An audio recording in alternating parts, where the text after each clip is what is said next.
Ini keren, jangan di skip. Satu lagi sahabat yang luar biasa dalam sholatnya, yaitu Hatim Zahid Balhi rahmatullah alaih. Seseorang bertanya kepadanya, bagaimana engkau melakukan sholat?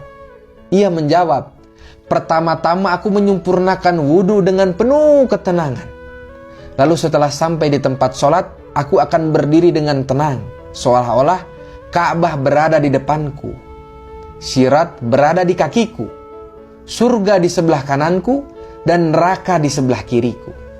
Seolah-olah malaikat pencabut nyawa berada di atas kepalaku, dan aku merasa inilah sholat yang terakhir.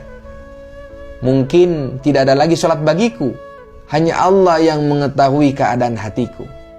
Kemudian dengan penuh rendah hati, aku mengucapkan takbir dan membaca ayat-ayat Al-Quran dengan menghayati maknanya.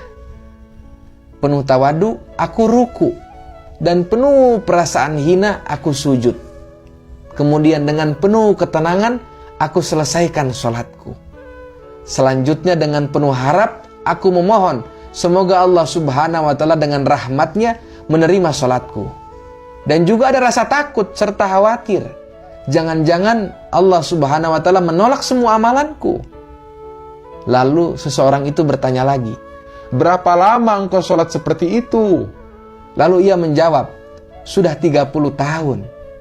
Mendengar hal itu, orang yang bertanya tadi menangis dan berkata, satu kali pun aku belum pernah sholat seperti itu dalam hidupku.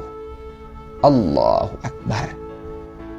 Betapa seriusnya beliau memenuhi panggilan Sang Khalik, menghadap Raja para Raja, menghadap Sang Pencipta Allah subhanahu wa ta'ala. Beliau selalu menganggap perjumpaan dengan Allah sebagai suatu perjumpaan yang agung, sehingga penuh dengan persiapan yang matang.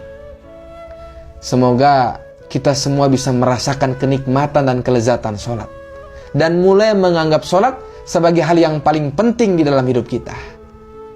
Jika sholat sudah penting di mata kita, maka kita akan jadi sosok penting di mata Allah.